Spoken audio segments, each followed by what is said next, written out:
Bonjour, alors aujourd'hui je vais vous parler d'un thème qui m'intéresse depuis un certain moment. Alors j'en ai vaguement parlé dans quelques vidéos précédentes, mais là je vais lui donner un nom et je vais essayer d'expliquer le concept et son application dans la vie réelle. Alors le concept il est très simple, c'est kakistocratie. Alors vous avez peut-être entendu parler de ce terme.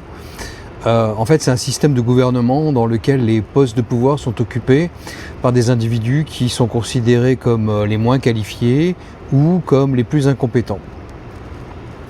Alors ça vient du grec kakistos qui veut dire pire et kratie qui veut dire pouvoir, donc le pouvoir des pires ou des mauvais si vous voulez. Alors, je vais parler à la fois du monde politique mais aussi du monde du travail parce que ça s'applique en fait dans tous les domaines. Et on en entend parler tout le temps. Alors, pourquoi j'ai voulu faire cette vidéo précisément maintenant? C'est que j'ai entendu, par exemple, la présidente de la Commission européenne, Madame von der Leyen, qui regrette l'arrêt des centrales nucléaires en Allemagne, ça a été une grosse erreur, etc., etc. Alors, donc, les commentateurs disent « Mais comment est-ce qu'on peut être aussi incompétent ?» D'où le terme kakistocratie. Et communément, les gens quand je parle avec les gens, qu'on parle un peu de politique, on me dit toujours, soit c'est des cons, les politiciens, soit c'est des incompétents. Et moi, je réfute les deux termes, et je vais vous expliquer pourquoi. Particulièrement con, incompétent aussi d'ailleurs, parce que c'est beaucoup plus compliqué que ça en fait. Alors, pourquoi promouvoir justement l'incompétence? Pourquoi élire des gens incompétents? Alors d'abord, il y a le principe de Peter, que tout le monde connaît, mais je vais le rappeler pour ceux qui ne le connaissent pas. C'est en fait un principe qui consiste à permettre à des personnes compétentes, à la base, d'être promues jusqu'à ce qu'elles atteignent un poste qu'elles ne sont pas en mesure d'assumer. Donc, elles arrivent à leur niveau d'incompétence. Donc on part d'une personne compétente qui devient incompétente parce qu'on l'a promue à un poste qu'elle ne peut pas assurer ou assumer. Donc ça, c'est la première raison de la promotion de l'incompétence. Ensuite, la deuxième raison, les personnes les plus incompétentes, au lieu d'être mises à la porte, sont systématiquement affectées à des postes où elles causent en principe le moins de dégâts. Donc, par exemple, un rôle de manager, où en fait ils ont généralement mis de manager, où on n'a pas beaucoup de pouvoir, mais on va superviser des gens avec des tâches un peu répétitives ou subalternes, ou alors des politiciens. Bon, là aussi, c'est à prendre. Il y a des politiciens capables, bien sûr. Mais en général, c'est ce qu'on reproche aux politiciens de faire des erreurs, donc d'être incompétents. La troisième raison, donc pourquoi on promeut l'incompétence, c'est la peur de l'incompétence et de la compétition. Donc en fait, on fait monter des gens incompétents parce qu'on a peur que des gens compétents prennent le pouvoir ou nous surpassent, ou surpassent ceux qui sont moins compétents qu'eux. Voilà, donc c'est une question de jalousie, c'est une question aussi d'ego, très important. Et donc, au lieu de prendre des gens très compétents à des postes clés, eh ben on va embaucher des cabinets de conseil pour des missions complexes ou stratégiques. Alors il y a eu le scandale des cabinets de conseil en France, mais c'est partout comme ça, hein. Donc on est dans une situation où effectivement la compétence est mal vue et donc est mise à l'index. Il y a aussi une quatrième raison, c'est la sélection des semblables. On veut des gens comme nous, donc qui viennent de la même école, qui viennent de la même université ou qui viennent du même milieu social ou socio-économique. La peur de la contradiction. Bon, là encore, c'est des gens qui sont pas très sûrs d'eux, donc ils préfèrent avoir des gens qui vont pas les contredire, donc moins compétents qu'eux. la culture du court terme aussi, qui malheureusement renforce la promotion d'incompétents. Et ça, c'est en général ce qui se passe en politique. Alors les anglo-saxons, eux, ont une définition un tout petit peu plus large, et vous allez voir où je veux en venir. La kakistocratie, donc pour eux, veut aussi dire l'exercice d'un pouvoir par les personnes les moins scrupuleuses, c'est-à-dire les plus immorales. Alors on touche ici à un autre concept, qui à mon avis est beaucoup plus intéressant, qui est un concept de corruption morale, qui enchaîne en fait vers une corruption tout court, et qui a pour conséquence donc de créer une kleptocratie qui est un gouvernement des voleurs. Donc non seulement ils sont incompétents, mais en plus ils volent les gens, ils volent le peuple. Donc ça c'est la conception anglo-saxonne. Alors, un tel système peut-il durer? Alors ça c'est la grande question. Bon, pour moi, et c'est tout à fait personnel, je pense qu'il faut être lucide et accepter que nous vivons déjà sous un tel système, que ce soit politiquement, économiquement. Quand on voit les décisions qui sont prises dans tous les domaines, en matière d'énergie, en matière de politique monétaire, en matière d'industrialisation ou de désindustrialisation, vous voyez, on peut le voir de tous les angles possibles. Regardez dans votre entreprise, là où vous travaillez, etc. Je suis sûr que vous allez être d'accord avec moi, il y a un système qui est pérenne. Bon. On a tous des exemples pour corroborer cet état de fait. Mais on peut faire aussi une analogie avec le communisme. Mais oui, les régimes communistes sont dirigés par une nomenclatura, donc une élite privilégiée, qui garde la majorité de la population dans la misère et organise la pénurie tout en profitant au maximum des ressources de leur pays. Donc là, on voit bien, on ne veut pas de gens compétents puisque la nomenclatura est un système fermé. On n'accepte pas de nouveaux membres, hormis la famille, bien sûr. Donc ça, c'est du népotisme. Et on va vivre très très bien en tant que membre de la nomenclatura, alors que le reste du peuple crève de faim. Bon, ensuite, la kakistocratie, donc, tout comme le communisme, utilise la propagande et la censure afin d'étouffer toute opposition. Alors on pense évidemment à la censure sur les réseaux sociaux, on pense à ce qui se passe en Europe par exemple, et dans beaucoup de pays européens, et on peut en faire une analogie avec le communisme.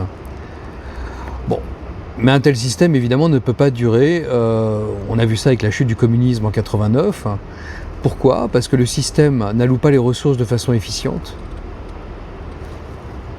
Si on considère qu'on a des ressources limitées et que ces ressources doivent être utilisées de façon optimale pour le bien commun, on doit nécessairement mettre des gens compétents à la tête d'un tel système pour justement assurer cette utilisation optimale des ressources rares par définition.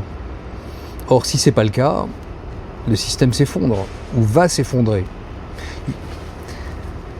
Les personnes incompétentes sont donc promues dans un système inefficace et les personnes les plus talentueuses sont démoralisées et cessent d'innover, d'agir, d'entreprendre ou même de se présenter à des élections.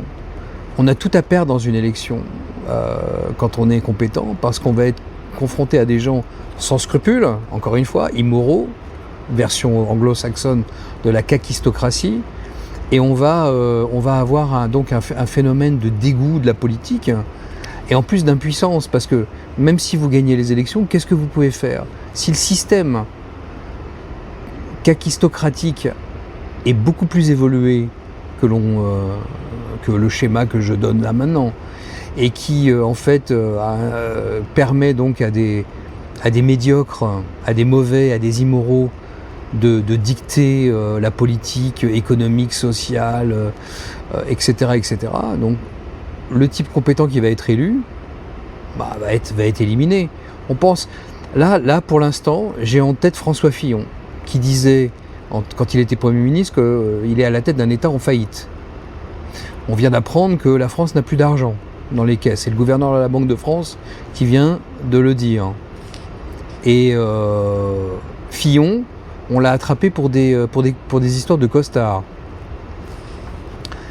Donc en fait, la kakistocratie, elle va punir sévèrement des petits délits, et elle va laisser passer des...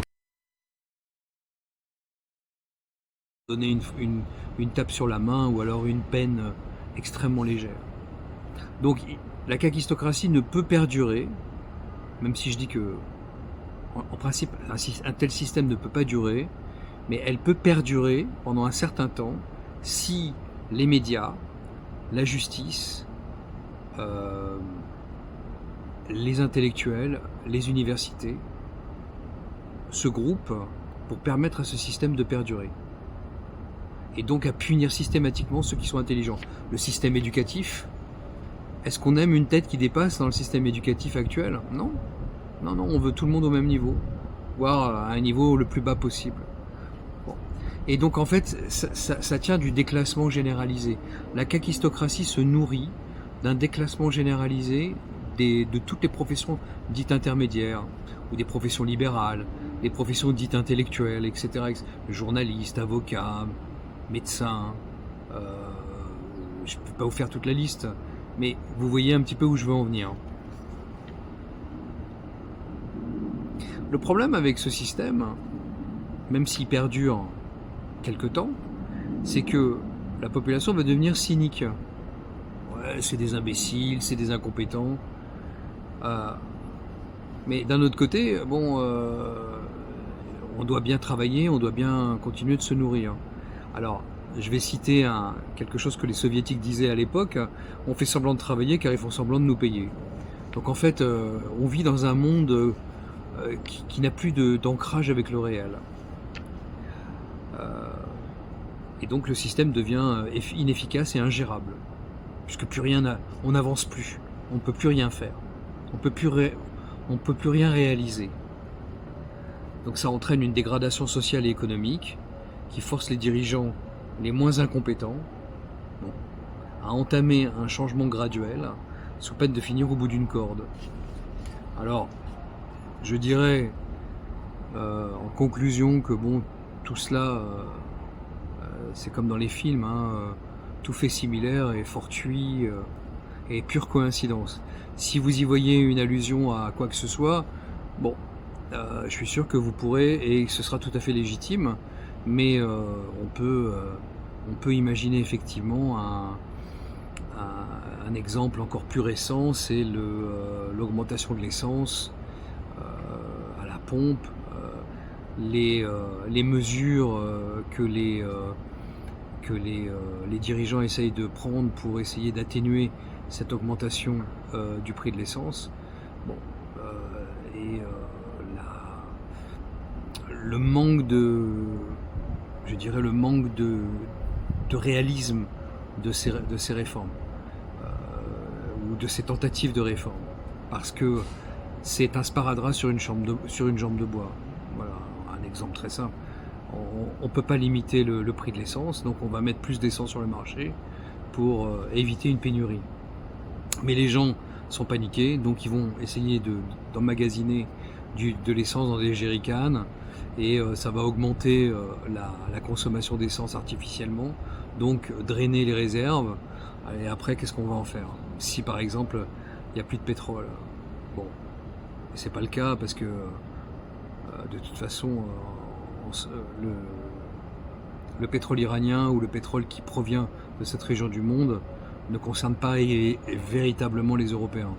C'est plutôt les Asiatiques qui commencent à se faire du souci. Voilà. Donc voilà ce que c'est que la kakistocratie. C'est un système qui paraît assez simple à définir au départ, mais qui en fait peut paraître un système beaucoup plus complexe, qui peut s'inscrire dans une démocratie dite représentative et qui peut perdurer, mais qui ne pourra pas durer éternellement, ça c'est certain. Et donc, si vous sentez que vous vivez dans une kakistocratie, vous avez sûrement des bonnes raisons de le croire, mais encore faut-il ouvrir les yeux et prendre des mesures, on va dire, déjà électorales, essayer de mieux voter si c'est possible. Merci, à bientôt, merci de liker ma vidéo et de l'envoyer à vos amis ou à vos ennemis, pourquoi pas, ça peut les éduquer. À bientôt.